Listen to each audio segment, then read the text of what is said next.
and you want to monetize it, that's where we come into picture. We produce a lot of content which is viral and long form and news and all sort of content, and you can pick the content, whatever makes sense to you. You can share it back to your audience, and you can start monetizing it without worrying about setting up a platform or creating content or monetizing it. Just worry about building great communities, and we take care of all the dirty work. So if I get you right, monetization was one of your key pillars when you created Vitifeed, right? Like in the sense, a lot Monetization of, for the influencers, yes, yes. that's around. So the story goes like this: that we were an influencer ourselves. We created a Facebook page back in 2012 called Amazing Things in the World. The page Amazing Things in the World. The page has 4.2 million fans today. It's all organic. So the idea was very simple, that we had so much crap coming into our Facebook feed already, a lot of negative stuff. We wanted to create a Facebook page where if somebody likes it, you give them positivity, and you give them content to feel hopeful about. You give people hope when they see it.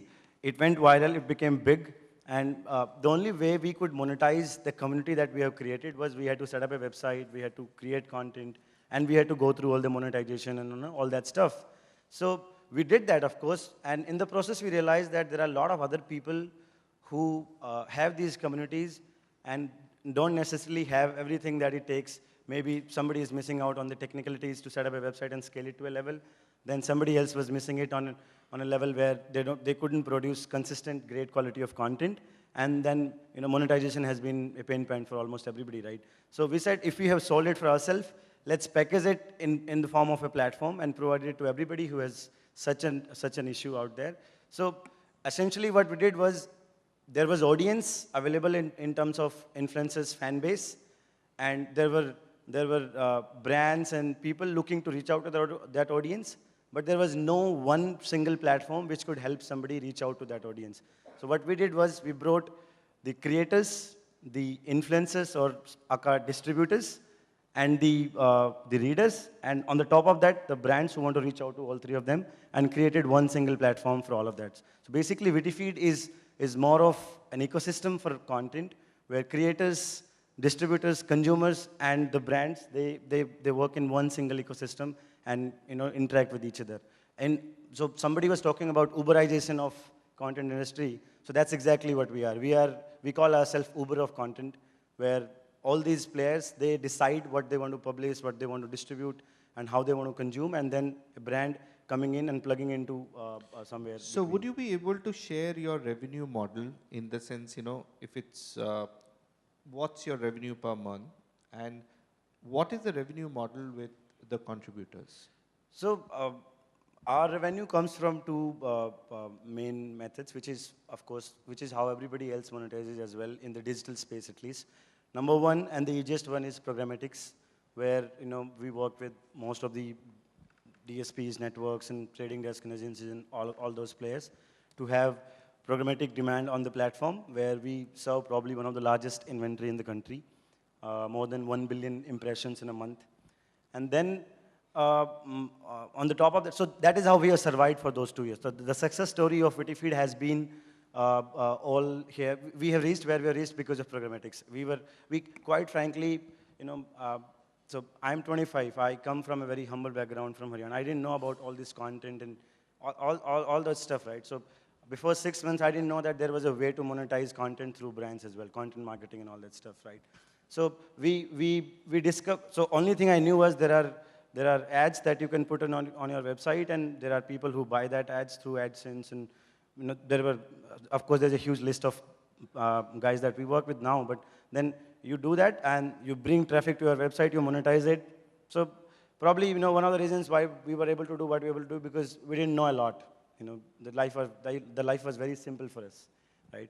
Now we monetize through content marketing as well. Of course, we have set up a huge sales team across the country, and for us, because the audience is very global, so we have set up a sales team all across the globe, and we have been getting a lot of content. We're helping brands to engage with the, as I said, there are creators, distributors, and consumers. We want to help brands come and plug into, the whole ecosystem and get to have what they want to have. The revenue numbers, there is no hiding on that front. So highest we have done is we touched almost $1 million a month run rate. And on an average, we do anywhere between $500,000 and $1 million on monthly basis. Okay. Tanuj, you work with a lot of celebrities and who have almost printed rate cards for their social media exposure. Like, for example, one tweet is equal to so many lakhs, and it's obviously, naturally, because they have takers on the other side. So how different is it to work on monetizing the individual influencer space? And can you throw some light on that? So, like I said, I sort of woke up to the power of monetization, of Instagram posts and social media tweets only about a year and a half or 2 years back, when I actually saw, friends and colleagues around me actually getting paid for it, And initially, I have to be honest and say it was a huge culture shock for me because I had never viewed social media in this manner. But then I guess in this commercial age, when electronic media and print media is all up for monetization, then why should digital media get left behind? So, friends of mine who are actors, and not just actors. I mean, without taking names, I can tell you that there are politicians, who post paid tweets. There are media influencers who post paid tweets. Politicians put paid tweets on politics? No, not on politics, on consumer brands. And you would probably, you probably wouldn't be able to decipher that it's a paid tweet because it's very smartly worded. So I was just, during the coffee break, I was giving Namrata and Vinay an example, of a tweet by someone, for a razor brand, and rather than, stating something like, hey, Gillette XYZ brand razor, now available for, $2,599, for example. What they would say is, hey, woke up this morning, had a great shave, here's what I look like, looking good, hashtag razor brand, right? Now, to a common reader, to a common consumer, it wouldn't necessarily come across as a paid tweet. It would just come across as a very sweet, interactive, charming tweet where you would say, oh, wow, this guy is he's so rooted, he's so normal, he's like one of us, right? But actually what you don't know is that there is a certain amount of money that's gone behind the tweet, there are actors and actresses whom I know of who are actually engaged by tourism boards, by airlines, by brands, for actually live tweeting their experiences on an aircraft, for visiting certain destinations that need promotion. And, if you ask me, is that right? Of course it's right. I think I'm not moralistic about it at all. I think every form of media should be monetized, subject to it being monetized with some amount of integrity. So I've seen a lot of that around me. Have I, monetized my social media yet? No, to be honest, I haven't. Though, of course, I keep getting, requests, from friends, from, brands, from various people who tell me, hey, you know what, you have a huge social media following. We have an exhibition coming up. Could you promote it? Or, we have, a new brand of health food that's coming up. Could you, maybe put up a post? And, and I just do it out of the goodness of my heart, till a couple of friends who are in this space said to me that, listen, you should really stop this charity, and do it for friends, but don't do it for everyone. So maybe I'm having a little bit of a rethink now. Vinay, we need to talk. Yeah. So if I get you right, so you have a foreign holiday of family of 4 of a top star, which could be just 2 tweets maybe 2 tweets from the person, right? Yes, it could be, but I think the important thing to bear in mind is not everyone's like that, right? So I think we shouldn't get very, very cynical about it. Just because you see a celebrity having hashtag Mauritius, it doesn't necessarily mean that, that Mauritius has paid for it. But in most cases, they would have. Yeah. Possibly in all cases, because, Ranveer Singh promoted Swiss tourism extensively. Yeah, well, he's an official ambassador, so. Pariniti went to Queensland, right? And she was contracted to put up a series of tweets. Yeah. Yeah, he becomes an official ambassador because of his social media following, right? Sure. So as an ambassador, this is what he does. That's So fine. Siddharth Malhotra with New Zealand. But Namrata, the point actually is when you become an official brand ambassador, that is expected of you. But for example, Pariniti, just to give you her example, Australia. She isn't the official brand ambassador of of Queensland, but when I woke up one morning, I saw her tweet outside the Queensland airport. saying, wow, I've come to, I've come to my most favorite country, And I messaged her and said, hey, listen, I mean, are you on holiday? So she said, yeah, it's a paid-for holiday, right? So, and that's when I realized that it was, sponsored by the tourism board. So Namrata, I have a question for you. Fashion Instagrammers worldwide have become very big. In fact, the big ones, you don't get dates for a year. And they charge astronomical amount of money, right? So what does this mean for magazines? Instagram has pretty much introduced social media to fashion. They have been such a traditional, seasonal, fashion show related, magazine advertising related. Instagram has changed the game entirely for them.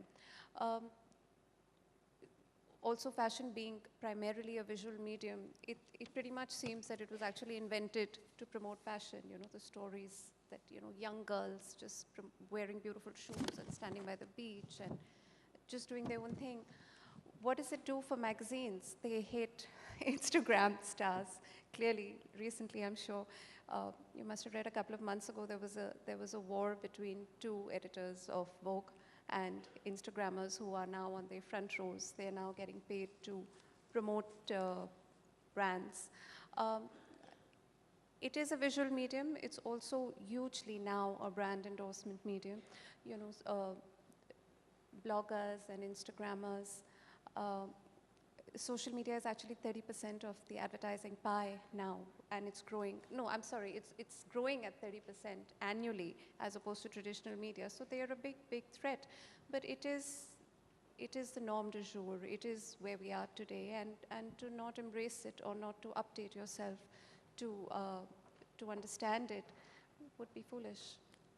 Just the one point, I want to make about the power of social media from an advertising perspective. Compared to print, compared to television, social media, of course, is extremely cost effective.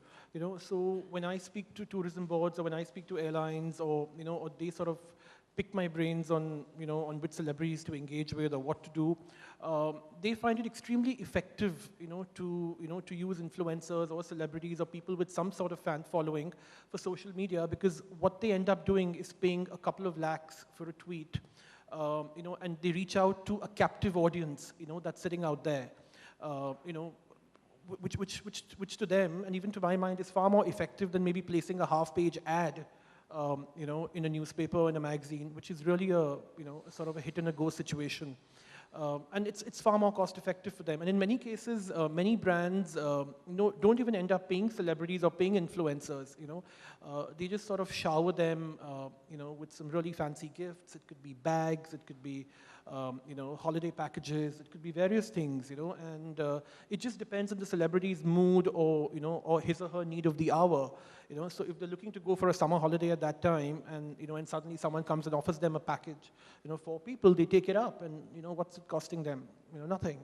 But obviously, sorry, there is a downside to this, right? It's intangible. There's no credibility in this. There's no way of knowing how this goes back to the end product. Do you think? Well, but that's the case pretty much with any media, right? No media guarantees, guarantees you any conversions. I mean, I'm not a media planner, I'm not a media buyer. I think you guys are more equipped, but I think the job of, an advert is really to bum up awareness, to sort of, draw awareness towards the brand and to hope that it's going to create some sort of conversion.